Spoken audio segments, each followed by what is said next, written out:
A U.S. appeals court has temporarily blocked an order restricting federal immigration enforcement in Chicago.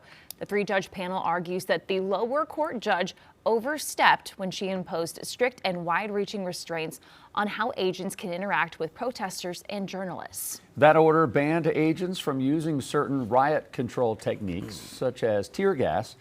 The appeals court ruling comes as the lower court judge is set to issue her written opinion in the case that would have required Border Patrol leader Greg Bovino to appear before her at a downtown Chicago federal courtroom. I want to bring back in Queen City News Chief Legal Analyst Khalif Rhodes to explain this. Khalif, break this down, because some of the things that were said was you have to give a warning before you use tear gas and things like that on protesters, on reporters. But they're saying this is too wide in scope. What do you make of this? It wasn't just the actual use or the force that they were using. It was who she was directing it at. What the Court of Appeals said was that you were attempting to, with one swipe of a pen, bootstrap and tie the hands of the president and any law enforcement agency that works under the discretion of the executive branch. This panel says that that is an overreach of the judicial branch, stepping over into the powers of the executive branch, and rightfully so. While all of the allegations in here are still correct and that there does need to be a limitation, it can't be as wide and sweeping as that. It needs to be more directly tailored to a specific agency and specific actions, not to all government agencies, not to all executive branches. And that's what they said. And they were cautioning in their opinion, and they said, look, we're not saying that this on the merits, what this underlying judge said was incorrect. We're just saying it can't be a sweeping brush. It needs to be more of a pen.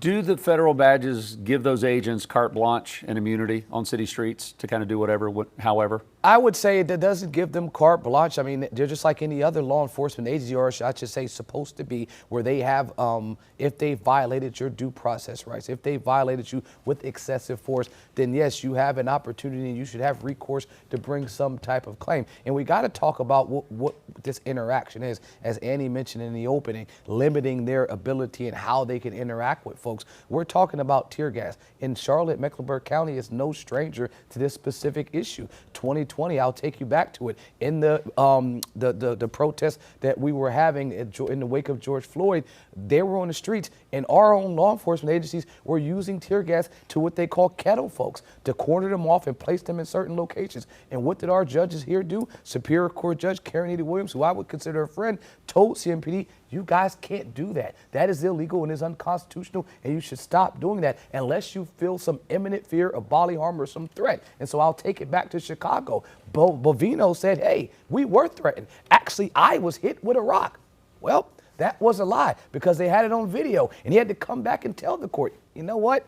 I didn't actually say that to make the statement correct on what happened to me in that situation. So my justification for using this force was inaccurate. That's why this Judge Ellis is saying, hey, I don't trust what you're saying, because you already lied to me to my face. Okay, so what do people need to know? We have federal agents here in Charlotte. We're not talking about local law enforcement here. If something like this were to happen here, what do people need to know about law enforcement overstepping their rights, regardless of whether they're a federal official or a local official? I say regardless of the color of the badge, that your constitutional rights, if they are trampled on, you should find and have your day in court. I often say trying to win that battle right there in the moment is problematic, but I would never say run away from that. And I will tell you why. As a country, we started with these principles. The First Amendment was a direct response to what? To British oversight, to them stopping and chilling your speech. For you being a dissenter was illegal. So our founders said, you know what? We want to make sure that this is important, that if you disagree with us, if you don't like what we're doing,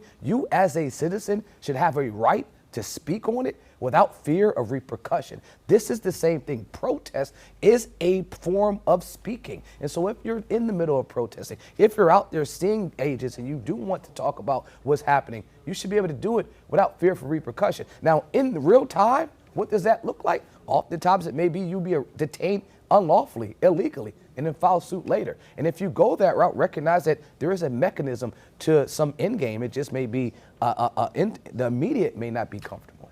Okay, again, our Chief Legal Analyst Khalif Rhodes weighing in on that for us. Khalif, thank you. Queen City News Plus. Just search Queen City News on your smart TV's app store.